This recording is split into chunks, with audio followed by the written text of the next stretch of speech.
हर पीर से जुमेरात अपने पसंदीदा show live with Adil Shahzeb को यूट्यूब पर देखने के लिए डॉन न्यूज के ऑफिशियल यूट्यूब चैनल पर आएं और सब्सक्राइब करके बेल आइकॉन भी प्रेस करें।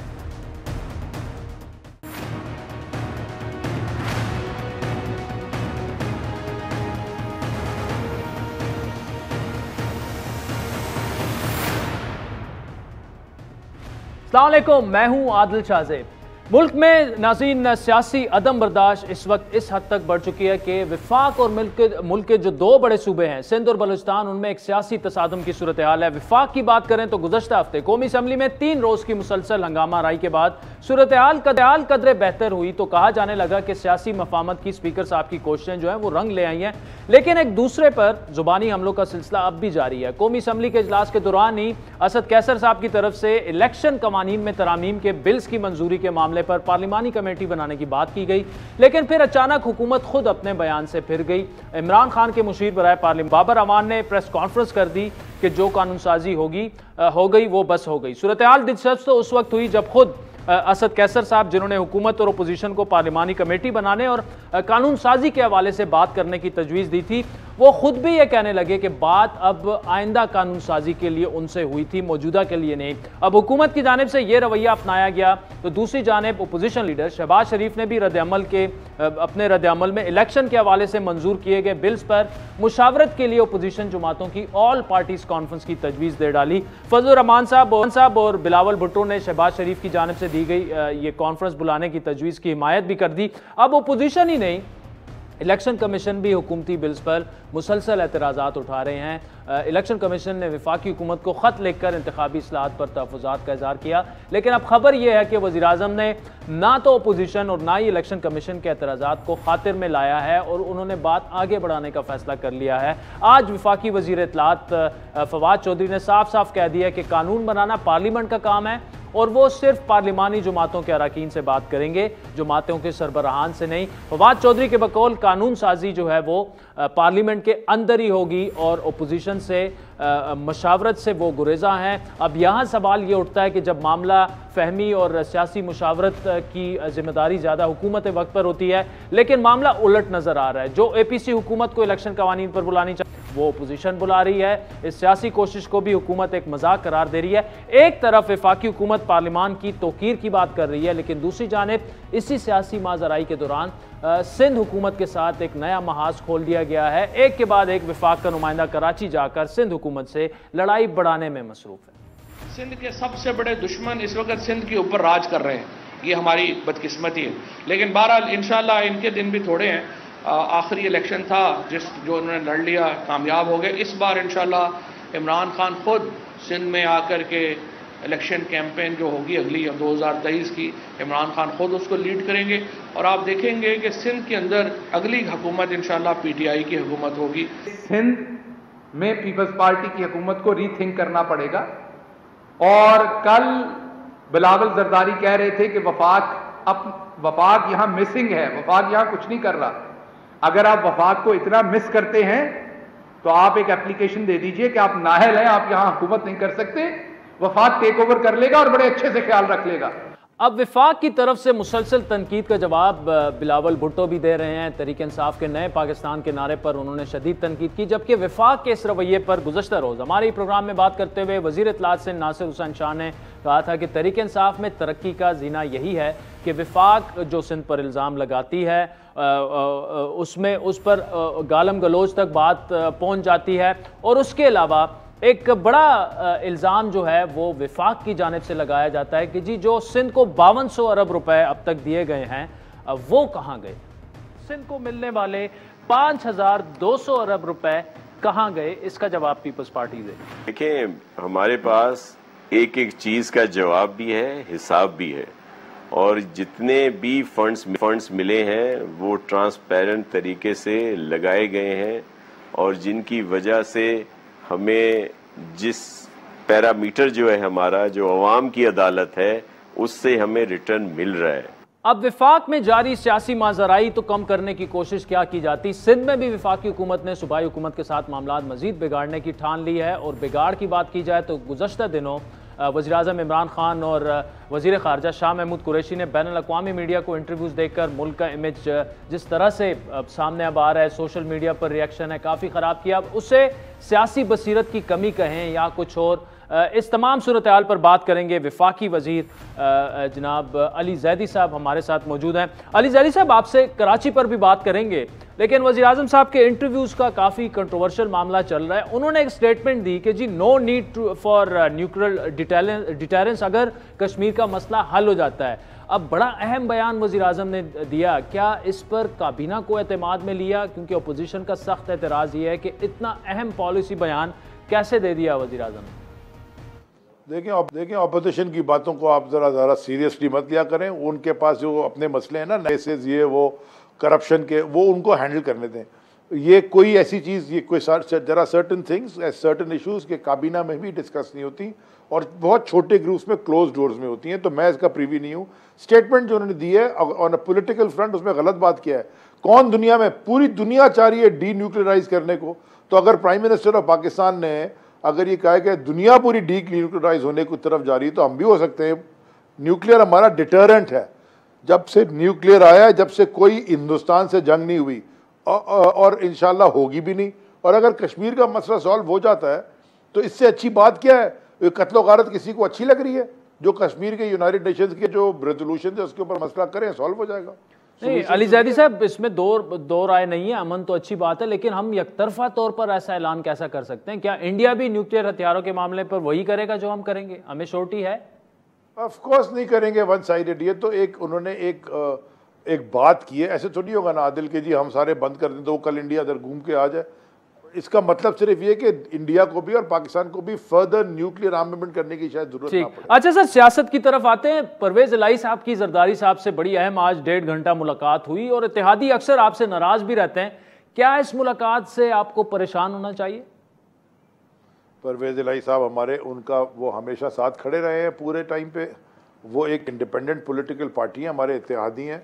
एमक्यूएम भी पीपल्स पार्टी से मिलती रहती है, लेकिन वो हमारे साथ हैं, मुलाकातें करने। तो हम उनको मुलाकात, उनकी डायरी हमने तो नहीं रखनी है ना, वो मुलाकात करें, बड़ी अच्छी बातें करें। अच्छा अली ज़ैदी साहब, आपका अपना ताल्लुक भी कराची से है। हर 2 हफ्ते बाद कोई ना कोई वफाकी वजीर कराची पहुंचता है और सिंध हुकूमत से हिसाब मांगता है। अगर इसको थोड़ा सा साइड पे रखें, लेकिन सिंध के स्ट्रक्चरल इश्यूज हैं। मुस्तफ़ा कमाल के वक्त को अभी भी आइडियल इसलिए कहा जाता है कि मरकज और सूबा और लोकल बॉडीज हो, एक ही गवर्नमेंट थी, कोऑर्डिनेशन का फुकदान नहीं था।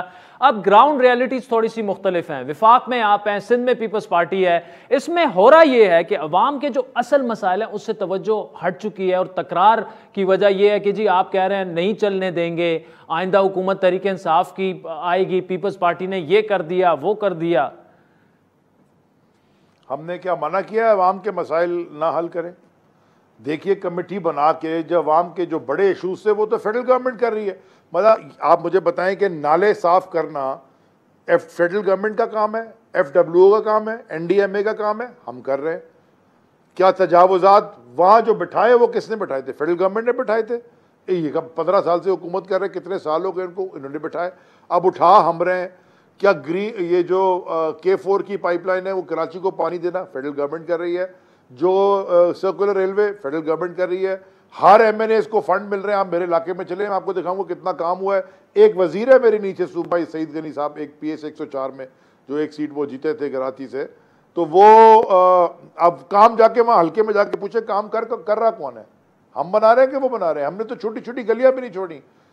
तो फेडरल गवर्नमेंट अपना काम करिए। हम कराची से मुंतकिब हुए हैं, कराची वाले हमसे कुछ ना कुछ एक्सपेक्ट करते हैं। कराची वालों को ये समझ है कि कचरा उठाने का काम फेडरल गवर्नमेंट का नहीं होता, बल्कि प्रोविंशियल गवर्नमेंट का भी नहीं होता, ये तो एक्चुअली होता है रीजनल गवर्नमेंट्स का। इसलिए मैं कहता हूँ डिवॉल्व करें। Solid waste, Sindh solid waste management नहीं हो, कराची हो, सक्खर हो, जेकाबा, हर एक का, हर डिवीजन का एक अलग सॉलिड में, हर रीजन का अलग हो। इसी तरह बिल्डिंग कंट्रोल भी सिंध बिल्डिंग कंट्रोल ना हो। सिर्फ पाकिस्तान का एक सूबा है, सूबा सिंध, जिसमें हर चीज़ साईं सरकार ने अपने हाथ में रखी हुई और मुराद अली शाह बैठ के CM। नहीं ज़ैदी साहब, देखें आपने कहा डिवॉल्व करें। मैं फिर अपना सवाल दोहराता हूं कि इशू यही है कि मरकज में आपकी गवर्नमेंट है, सूबे में पीपल्स पार्टी है, लोकल बॉडीज का कुछ पता नहीं। इसका वे फॉरवर्ड क्या होगा? क्योंकि देखें MQM अगर आपको याद हो कराची और हैदराबाद को स्वीप करती थी, वो भी मसाइल नहीं हल पाए और उसकी वजह भी यही थी। अब आपको 14 MNAs 22 MPAs मिले हैं। आप भी उस तरह से काम नहीं कर पाए, जिसकी वजह कोऑर्डिनेशन का फुकदान हमें लग रहा है, सिंध हुकूमत के साथ चलना आपका मुश्किल लग रहा है, इसका वे फॉरवर्ड क्या है? आदिल देखें प्लीज, मैं अभी हर शो में कहने लगा हूं माजरत के साथ आपके साथ, ये जो है ना, let's not play devil's advocate, जो आपने कहा ना कोऑर्डिनेशन का फुकदान है, ये थोड़ा सा डेविल्स एडवोकेसी में चला जाता है कि आप कह रहे जी वो कोऑर्डिनेट करना चाह रहे हैं, काम ही डेविल्स एडवोकेट, क्योंकि शैतान को ना कोई जरूरत नहीं होती वकील की, शैतान ही होता है। लेट्स नॉट, इसलिए मुहावरे से मैं बड़ा इख्तलाफ करता हूँ। कोऑर्डिनेशन का कोई फुकदान नहीं है, फुकदान है सिर्फ एक चीज़ का, वो है नीयत का, और वो हमारी नीयत अगर नहीं होती तो हम छोड़ देते। फेडरल गवर्नमेंट की नीयत है तो वो उतरी हुई है नीचे, नीयत उनकी खराब है जो कि 2013 का लैंडी मेडिकल कॉम्प्लेक्स वो आज तक नहीं बना सके, 600 पता नहीं 701 बिलियन रुपए खर्च कर चुके हैं, लेकिन वो ना बन के दिया तो 24 महीने में बनना था। और ये जितने सिविक इशूज़ हैं, इंफ्रास्ट्रक्चर के इशूज़ हैं, ट्रांसपोर्टेशन के इशूज़ हैं, ये फेडरल गवर्नमेंट नहीं, सूबाई गवर्नमेंट ने करने हैं। 18वीं तरमीम आपने पढ़ी है, इसलिए अगर आपने मेरी तकरीर सुनी होती बजट की तो मैंने बड़ा क्लियर वहाँ कहा था, क्लियरली, कराची के ऊपर खुदा के वास्ते रहम करो, मेट्रोपोलिस है पाकिस्तान का, तो दूसरा बड़ा, सबसे बड़ा शहर है, दुनिया का दूसरा तीसरा बड़ा शहर है, बल्कि 128 मुल्कों से बड़ा शहर है। दुनिया के 128 मुल्क कराची से छोटे हैं। Karachi is a cosmopolitan city and Karachi needs a strong metropolitan governance structure. ये जिस तरह ये चला रहे हैं कि 90% सिंध का टैक्स कराची से इकट्ठा करते हैं और सिर्फ 3.25% डेवलपमेंट बजट कराची को देते हैं, इस तरह कराची चलने वाला है कोई नहीं, ये फर्दर डिप्लीट हो जाएगा। इसमें तो कोई कोऑर्डिनेशन की जरूरत नहीं है, बजट इनके हाथ में सिंध का, ये तो नीयत का फुकदान आपको यहाँ नजर आ गया। पूरे सिंध के अर्बन सेंटर्स में इन्होंने बजट डेवलपमेंट का सिर्फ 15% दिया है, जिसमें हैदराबाद भी शामिल है, कराची भी शामिल है, सखर भी शामिल है, मीरपुर खास भी शामिल है, नवाबशाह भी शामिल है। ये मतलब क्या करना चाहते हैं? और सबसे बड़ा इनका जो एक्सपेंडिचर है वो तनख्वाहों का है, क्योंकि सियासी भर्तियां करते जा रहे हैं, तो सियासी भर्तियां कर करके अगर तनख्वाहें बांटेंगे तो एक नहीं। ज़ैदी साहब देखें, आपकी सिंध गवर्नमेंट पर तनकीद अपनी जगह, लेकिन 18वीं तरमीम में अगर पीपल्स पार्टी को सिंध को इख्तियारात मिले हैं तो वो जवाब दें हैं। उनको अगर 5200 अरब रुपए का हिसाब किताब देना है तो उसका भी एक मैकेनिज्म है। यहाँ से जो वफाकी वज़ीर फवाद चौधरी हों, शहबाज गिल साहब हों, वो जाते हैं, उससे तासुर ये मिल रहा है कि आप उन्हें काम नहीं करने दे रहे, सिर्फ बयानात दिए जा रहे हैं कि जी सिंध में हुकूमत बना लेंगे, ये कर लेंगे, वो कर लेंगे। मैं इसमें अवाम सफ़र हो रहे हैं। पहले तो आदिल मुझे बात बताएं कि कराची जाने के लिए, कराची फेडरेशन का, कराची सिंध सूबे का एक शहर है ना? बिल्कुल है। तो सिंध फेडरेशन का हिस्सा है कि नहीं है? बिल्कुल है। तो फिर फेडरल मिनिस्टर अगर कराची जाता है या सिंध के किसी भी हिस्से में जाता है तो उस पर यह क्या सवाल है कि वो वहां जाके सवाल, भाई साहब हमें जवाब देना है, प्राइम मिनिस्टर ऑफ पाकिस्तान है वो, प्राइम मिनिस्टर ऑफ खाली कराची से सिंध के बाहर, सिंध भी प्राइम मिनिस्टर के अंदर ही आता है। 18वीं तरमीम, अब कराची के अंदर पोर्ट्स हैं, वो तो फेडरल टेरिटरी हैं, पोर्ट कासिम और केपीटी, तो जितने फेडरल इदारे हैं, हेस्को और सेप्को जो वो तो फेडरल हुकूमत के अंदर इदारे हैं, मिनिस्ट्री ऑफ पावर के अंदर। सो देयरफॉर अगर कोई भी वजीर जाता है, मैं असद उमर, मैं तो खैर हूँ ही वहीं का, असद उमर भी जाते हैं, वो वहीं के हैं लेकिन इस्लामाबाद से इलेक्ट हुए, जो भी जाता है, फवाद जो भी जाता है, वो देखता है पाकिस्तान की, पाकिस्तानी रहते हैं भाई वहाँ पे, उनको देख के अफसोस तो हमें होगा कि इस शहर में इतना। अच्छा, तहरीक इंसाफ ने अगर सिंध में अपनी गवर्नमेंट बनानी है अली ज़ैदी साहब, वो सिर्फ कराची और हैदराबाद में जीत कर नहीं बनाई जा सकती, अंदरूने सिंध में भी आपने काम करना होगा।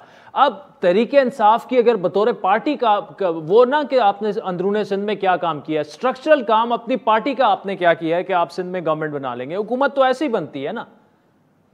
इंशाअल्लाह अगली हुकूमत सिंध के अंदर, आप मेरी आज की तारीख के साथ लिख लें, तहरीक इंसाफ की होगी, CMB PTI का होगा, और इंशाअल्लाह यह भी याद रखें कि उस वक्त जो सिंध में काम होगा वो तारीख में कभी नहीं हुआ होगा।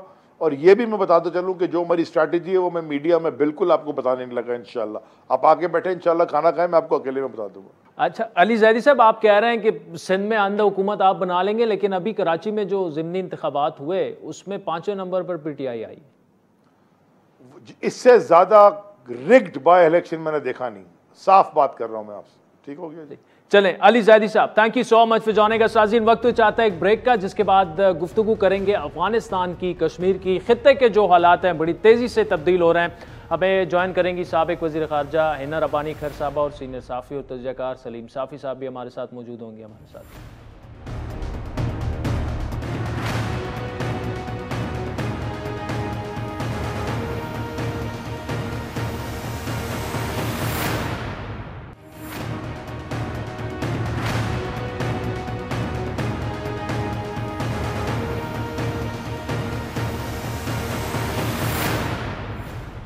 वेलकम बैक नाज़रीन। जनूबी एशियाई खित्ते में तेज़ी से तब्दीलियाँ रुनुमा हो रही हैं। अमरीका अफगानिस्तान से जा रहा है, लेकिन उसी इनखिलाक के साथ अफगानिस्तान में कशीदगी में इंतहाई इजाफा हो रहा है और सूरत हाल एक मरतबा फिर अदम इस्तेकाम की तरफ बढ़ती जा रही है। ईरान में नए इंतखाबात के नतीजे में इब्राहिम रईसी इक़्तिदार में आ चुके हैं। उन्होंने आगाज़ में ही पैगाम ये दिया है कि सऊदी अरब से ताल्लुकात की बहाली में कोई रुकावट नहीं, लेकिन दूसरी जानिब उन्होंने अमरीकी हम मनसब से मुलाकात हो या मिसाइल प्रोग्राम हो या खित्ते के अस्करी ग्रुप्स की हिमायत का जो मामला है उसे तर्क करने के मामले पर मुज़ाकरात से इनकार कर दिया है। और इंडिया और पाकिस्तान के दरमियान जो है मुज़ाकरात की बहाली के हवाले से भी हमें इशारे मिल रहे हैं। इस कॉन्टेक्स्ट में अगर देखा जाए तो मकबूजा कश्मीर की खुसूसी हैसियत और दीगर मामलात पर इंडिया की कश्मीर की मकामी क़यादत को बातचीत के लिए इंडियन मिनिस्टर नरेंद्र मोदी ने बुला लिया है और वज़ीर-ए-आज़म इमरान खान ने गुज़श्ता ही दिनों अपने मौक़िफ़ में तब्दीली लाते हुए ये कहा था कि अगर इंडिया मकबूजा कश्मीर की खुसूसी हैसियत बहाल करने के लिए सिर्फ रोड मैप भी दे दे तो मुज़ाकरात हो सकते हैं। इसी मौक़िफ़ की इस तब्दीली पर हमने सदर मुमलिकत के सामने ये सवाल रखा था, उनका जवाब सुना कि अगर इंडिया सिर्फ रोड मैप भी दे दे कि जी वो रिवर्स करने जा रहे हैं तो हम मुज़ाकरात के लिए तैयार हैं। तो ये थोड़ा सा शिफ्ट मुझे नज़र आ रहा है कि एक तरफ प्राइम मिनिस्टर साहब कह रहे हैं कि जब आप करेंगे तो हम मुज़ाकरात करेंगे। मेरे ख्याल से देखो, शिफ्ट जिसको कभी कभी लोग कहते हैं यू टर्न, नए हालात के एतबार से नए रीजंस की बुनियाद पर तब बदलते हुए कैफियत की बुनियाद पर आदमी अपना जजमेंट बदलना चाहिए। प्राइम मिनिस्टर साहब अब इस वक्त जो उन्होंने कहा तो यही स्टैंड ठीक है पाकिस्तान का? देखिए, मैं समझता हूं कि वो हालात बदलते हुए हालात के अंदर बेहतर जजमेंट कर सकते हैं।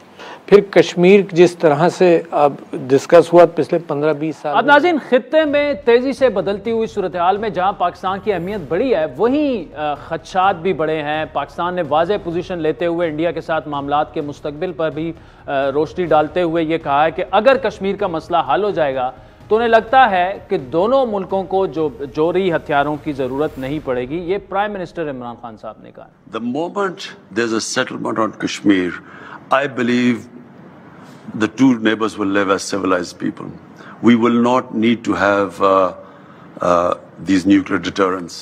ये इंतहाई अहम बयान है वज़ीर-ए-आज़म इमरान खान का। दूसरी जानिब अफगानिस्तान की अगर बात की जाए तो अमरीकी इनख़िला में तेज़ी के साथ कशीदगी बढ़ती जा रही है, तालिबान के हमले बढ़ते जा रहे हैं और अमेरिका ने अब 5 जुलाई तक अफगानिस्तान छोड़ने और इख्तियारात में कमी का इशारा जो है उसको थोड़ा सा सुस्ती उसमें लाने का इंदिया दिया है। पेंटागन के मुताबिक तालिबान की कार्रवाइयों और उन्हें हासिल होने वाले फवाद के बायस अफगानिस्तान से अमरीकी फ़ौजियों के इनखिला का अमल सुस्त किया जा सकता है। इस बात से यह तो वाज़ेह हो रहा है कि अमरीका को यहाँ से जाने के बाद खित्ते में अपनी मौजूदगी बरकरार रखने के लिए शायद पहले जैसे वसाइल दस्तयाब नहीं, और इनमें से सबसे बड़ा मसला इस वक्त पाकिस्तान की तरफ से अमरीका को अड्डे देने से मुसलसल इनकार है।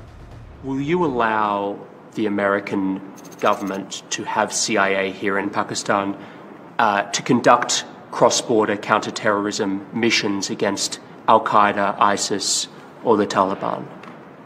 Absolutely not. There's no way we're going to Seriously? allow any bases, any sort of action from Pakistani territory into Afghanistan. Absolutely not. आज वज़ीर-ए-आज़म इमरान खान ने अमरीकी अखबार वॉशिंगटन पोस्ट में भी लिखे गए अपने कॉलम में अमरीका को एक बार फिर अड्डे देने से साफ इनकार करते हुए कहा कि अगर ऐसा किया गया तो पाकिस्तान में दोबारा दहशतगर्दी और शिद्दत पसंदी पैदा हो सकती है। अफगानिस्तान की मौजूदा सूरत हाल के तनाजुर में क्या पाकिस्तान की हिकमत अमली वाज़ेह है और दुरुस्त है, जिसका अंदाज़ा कम अज़ कम वज़ीर ख़ारजा शाह महमूद कुरैशी के उन्होंने जो तुलू टीवी को इंटरव्यू दिया है उससे तो हमें नहीं लग रहा। इन्हीं तमाम मामलात पर बात करेंगे। साबिक वज़ीर ख़ारजा हिना खर साहिबा हमारे साथ मौजूद हैं, जबकि आगे चलकर सीनियर साफ़ी और तजियाकार सलीम साफ़ी साहब भी हमें ज्वाइन करेंगे। हिना रबानी खर साहिबा, thank you so much for joining अस। पहले तो आपका कमेंट, खान साहब ने जो इंटरव्यू दिया HBO को उसमें उन्होंने कहा कि जी no need for nuclear deterrence once Kashmir issue is resolve. ये बहुत बड़ी स्टेटमेंट खान साहब दे गए हैं, लेकिन काबीना को उन्होंने एतमाद में नहीं लिया, ना हमें कुछ पता है, मीडिया को कोई ब्रीफिंग दी गई है। क्या आप समझते हैं कि ये एक पॉलिसी शिफ्ट आ रहा है कि जी न्यूक्लियर डिटरेंट्स और वहाँ तक बात पहुँच गई है, कश्मीर इशू भी उन्होंने रिजॉल्व करवा दिया है अपनी स्टेटमेंट में कि जी वो रिजॉल्व हो जाएगा, फिर न्यूक्लियर डिटरेंट्स की और उसकी कोई हमें ज़रूरत नहीं रह जाएगी। कैसी देख रही हैं आप इसको? देखिए, मैं या कोई भी और जो इंसान जो रैशनल हो, जो लॉजिकल हो, जो अपनी स्टेटमेंट्स, अपनी पॉलिसी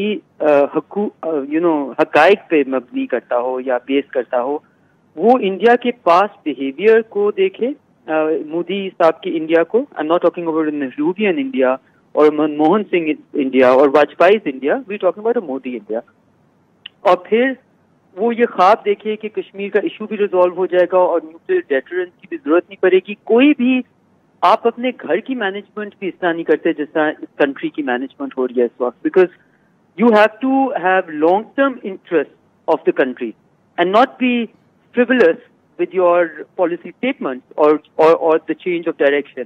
और पाकिस्तान का ये इस वक्त कहना, जब कश्मीर में हमने पिछले कई सालों में सिर्फ एक अग्रेसिव इंडिया देखा है और एक इंडिया ऐसा देखा है जो रेनिगेट कर रहा है अपने previous commitments to its own people, to the United Nations Security Council, to Pakistan, to pretty much every state, every entity, every citizen, right? Whether it's a regional citizen or a local citizen. So then I could only say this is delusional thinking of a certain person. आप इस वक्त ये statement देना, ये देखें, मुझे इससे पता क्या याद आता है, जब प्राइम मिनिस्टर मोदी का सेकंड इलेक्शन हो रहा था और हम जैसे लोग जिन्होंने प्राइम मिनिस्टर के मोदी के पहले इलेक्शन पे कहा no matter what is Gujarat past, give him a chance as prime minister, लेकिन हम जैसे ही लोग उनका एक पूरी टर्म एज प्राइम मिनिस्टर देखने के बाद इस चीज पे पता चल गया था, वी रीच द कंक्लूजन कि मोदी एज अ स्टेट्समैन अपनी लेगेसी नहीं रखना चाहता, वो अपनी legacy as a Hindutva India. तो उस वक्त प्राइम मिनिस्टर इमरान खान ने कहा कि जी अगर प्राइम मिनिस्टर मोदी दोबारा रीइलेक्ट हो जाएंगे तो शायद कश्मीर का मसला सॉल्व हो जाएगा। We thought it was delusional then, that statement was delusional and I think this statement is also delusional. नहीं, लेकिन हिना साहब, अगर उस वक्त तो हमें शायद आप जो कह रही हैं हम सबको यही लग रहा था, लेकिन अब अगर जिस तरह से कश्मीर की बात की जा रही है, बैकडोर डिप्लोमेसी है, टॉक्स भी हुए हैं, इंडियन प्राइम मिनिस्टर ने वहाँ से मकबूजा कश्मीर की क़यादत को भी अब बुला लिया है, खुसूसी स्टेटस की भी दोबारा से शायद रिवर्स करने की बात हो रही है, सोल्यूशन अब जैसे भी हो, लेकिन क्या आपको नहीं लगता कि सोल्यूशन की तरफ बात जा सकती है या जा रही है? आदिल, अनफॉर्चुनेटली मैंने हिस्ट्री के वो कहते हैं ना वर्क देखे हुए हैं जिनपे प्राइम मिनिस्टर का इनिशियल हुआ है, जिसमें जहाँ पे आप इस वक्त पॉजिटिविटी तलाश करने की कोशिश करें, वो उससे बहुत ज्यादा आगे तक नेगोशिएशन, सेटल्ड नेगोशिएशन भी हुई नहीं। I am an optimist, right, but मैं सिर्फ ये कह रही हूँ कि मुझे इस वक्त कुछ भी ऑन द ग्राउंड या टैंजिबल इस तरह का नहीं लग रहा। एलओसी पे यकीनन पेशरफ्त हुई, बट थिंक अबाउट इट ना, मतलब आज से 7 साल पहले हमने जब ट्रेड नॉर्मलाइजेशन की पूरी कड़ी शुरू की तो हम कितना आगे थे और आज 7 साल बाद हम कितना पीछे हैं। तो आप या मैं इस वक्त इस पोजीशन में नहीं है कि हम कह सकें कि आज से 7 महीने बाद शायद फिर से एयर स्ट्राइक्स हो रही हो, खुदा ना खास्ता। तो अगर you have to base your analysis on tangible deliverables, right, so far आप मतलब इंटेंशंस पे तो नहीं बेस कर सकते। अगर उनकी इंटेंशन किसी तरह विजिबली ऑन द ग्राउंड, क्या उन्होंने स्टेटस को रिवर्स किया, क्या उन्होंने 65B को रिवर्स किया, I don't see any of that happening, right. तो जब टैंजिबल हो जाएगा तो I think we'll be in a much better position, but right now to be giving the statement is exceptionally I think immature and it's a premature statement. अच्छा हिना साहब, आप खुद foreign minister रह चुकी हैं, अब जिस तरह शाह महमूद साहब ने अपना इंटरव्यू दिया, OBL पे उनकी स्टेटमेंट आई, बड़ा ब्लैकलैश आया, फ्लैश हुई हमारी हेडलाइंस एक दफ़ा, फिर इंटरनेशनल मीडिया में not for the right reasons again. अब प्राइम मिनिस्टर साहब की ये जो स्टेटमेंट है, no need for nuclear deterrence once Kashmir issue is resolve, क्या आप समझते हैं कि ये खुद से उन्होंने स्टेटमेंट दे दी है, बगैर सोचे समझे? यहाँ पॉलिसी जो हमारे बनाते हैं इदारे हैं, उनसे किसी किस्म की कंसल्टेशन के बगैर वो बैठ के उन्होंने इंटरव्यू में ये बयान दाग दिया? देखिए, फ्रैंकली स्पीकिंग, मैं तो बिल्कुल फैन नहीं हूँ प्राइम मिनिस्टर की स्टेटमेंट और उनके बयानात और उनका एक वो जो फिलोसॉफिकल अपने आप को वो वे ऑफ थिंकिंग, उनका मगरिब के ऊपर जो कमेंट्स देना। आई मीन हम सारे मगरिब में हो चुके हैं, लेकिन हमने वो मगरिब नहीं देखा जो प्राइम मिनिस्टर जिसकी बात करते रहते हैं, राइट। तो मतलब इररिस्पॉन्सिबल स्टेटमेंट्स, एक अपनी एक कोई थिंकिंग को trying and projecting it and on the rest of the country, जो उनकी विमेन के ऊपर भी स्टेटमेंट्स आई हैं, these are all highly irresponsible statement, right. तो मैं इस पे बिल्कुल सिर्फ यही कह सकती हूँ कि I think he has a history of and a habit of making exceptionally irresponsible statements which are based on perhaps his belief system, which I feel seriously is wrong belief system, वो कहीं और से ही draw हो रहा है। I think उनकी reality हमारी रियलिटी से बहुत फर्क है। हिना रब्बानी खर साहिबा, thank you so much for joining us. नाज़रीन, इन्हीं मामलात पर बात करेंगे एक ब्रेक के बाद। सीनियर सहाफ़ी और तजज़ियाकार सलीम साफ़ी साहब हमें ज्वाइन करेंगे, हमारे साथ रहिए।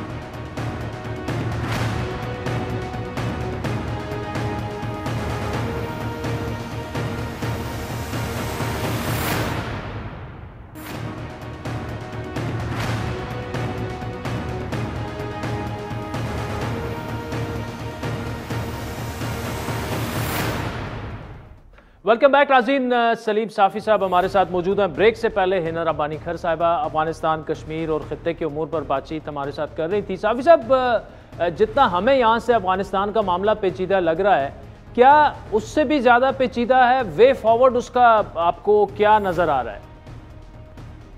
मुझे तो अगर अभी भी कोशिशें हो रही हैं ख़ुसूसन पाकिस्तान की तरफ से, और अफ़गानिस्तान के अंदर भी कुछ एलिमेंट ऐसे हैं जो सफ़र होंगे खाना जंगी से, लेकिन अनफॉर्चुनेटली कि मुझे ये मामला किसी सही सिमत में जाता हुआ नज़र नहीं आ रहा।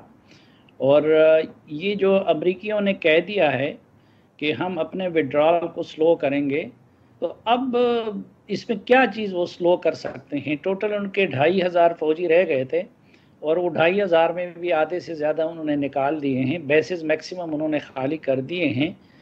असल जो चीज़ है जिसकी वजह से वो थोड़ा बहुत मामले को बदल सकते थे, वो ये कि अगर वो अपनी फ़ज़ाइया को इस्तेमाल करते, तो वो तो पिछले पूरे साल के दौरान भी उन्होंने नहीं किया और अब भी नहीं कर रहे हैं।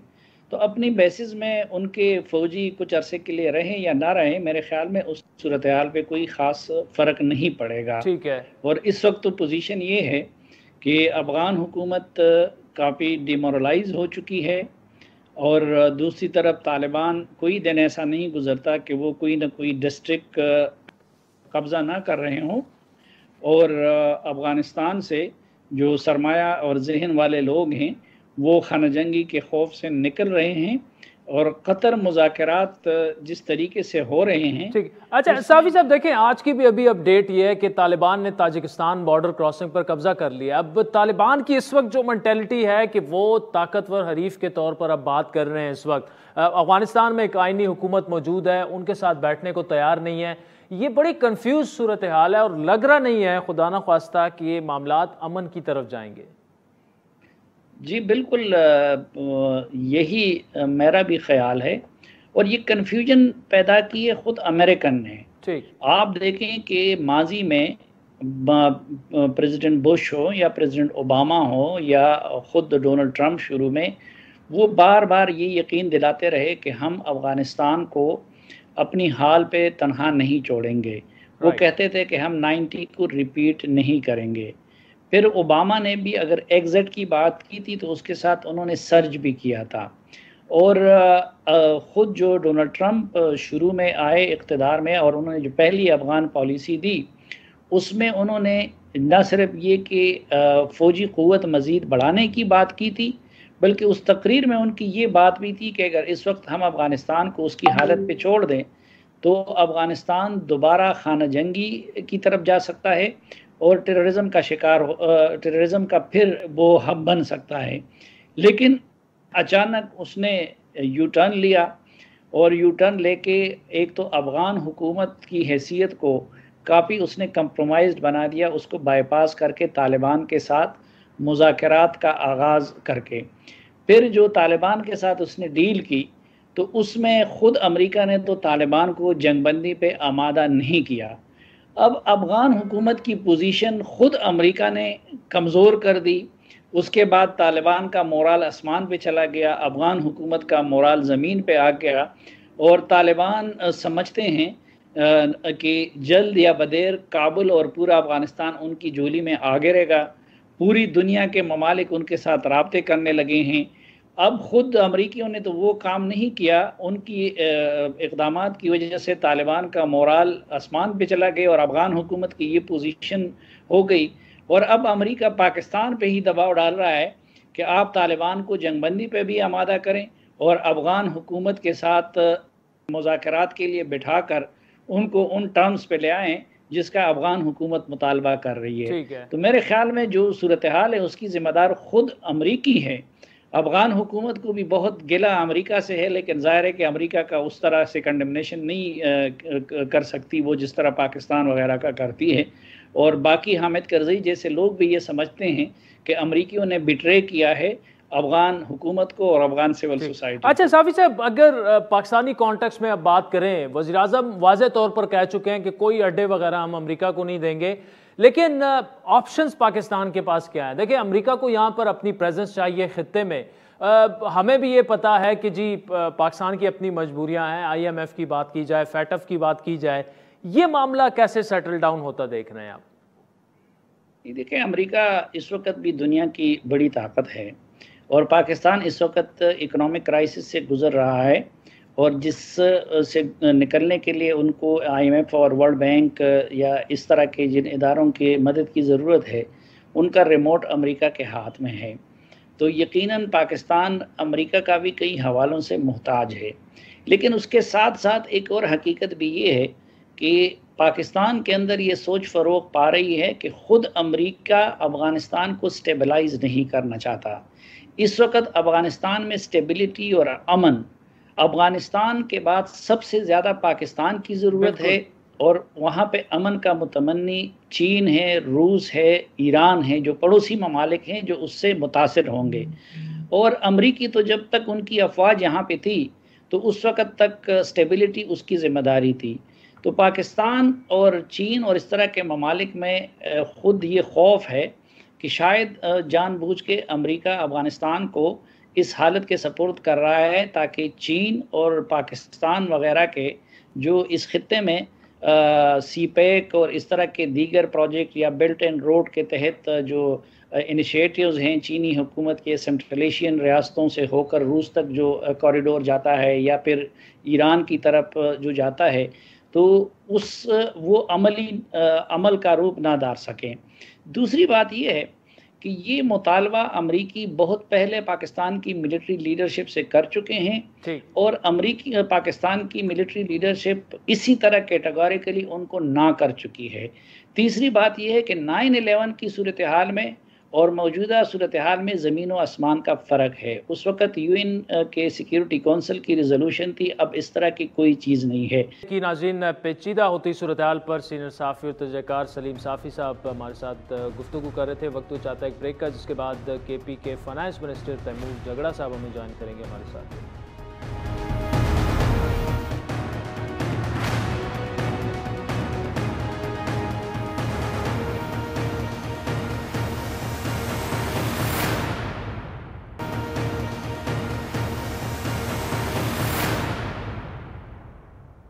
वेलकम बैक नाज़रीन। गुज़श्ता जुमे को खैबर पख्तूनख्वा का 1118 अरब रुपए का बजट पेश किया गया, जिस पर नज़र दौड़ाई जाए तो मिला जुला रद्द-ए-अमल सामने आता है। इस बजट को खैबर पख्तूनख्वा की तारीख का सबसे बड़ा तरक्याती बजट समझा जा रहा है, बल्कि बकौल वज़ीर ख़जाना KP ये डेवलपमेंट प्लस बजट है। तरक्याती मनसूबों के लिए 370 अरब रुपए की खतीर रकम मुख्तस की गई है, जो मजमूई बजट का 33% हिस्सा बनता है। इसके अलावा जो एक्स फाटा या ज़िम्मशुदा अजला हैं उसके लिए 199 अरब रुपए, जबकि दीगर अजला के लिए 999 अरब रुपए का बजट का तखमीना है। इस बजट की एक और बड़ी खबर मुलाजमीन की तनख्वाह में मजमूई तौर पर 37% इजाफा है, जो कि तमाम सूबों और विफाक की निस्बत ज़्यादा है। बजट में जो मस्बत अमल दिखाई दिया वो छोटे काश्तकारों के लिए टैक्स छूट है। वज़ीर ख़जाना ने तजवीज़ ये किया कि छोटे काश्तकारों को रिलीफ देने के लिए लैंड टैक्स की शरह 0 कर दी जाएगी, उससे तकरीबन 7 लाख किसानों को फ़ायदा होगा। इस बजट में एक जो दिलचस्प फैसला है वो है गाड़ियों की रजिस्ट्रेशन, जिसकी फ़ीस को सिर्फ ₹1 मुकर्रर कर दिया गया है।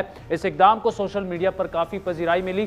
सेहत के लिए 142 अरब रुपए रखे गए, जो कि हौसला अफजा है। सेहत कार्ड की तकरीबन पूरे सूबे में फराहमी जो है वो खैबर पख्तूनख्वा की बड़ी कामयाबी है।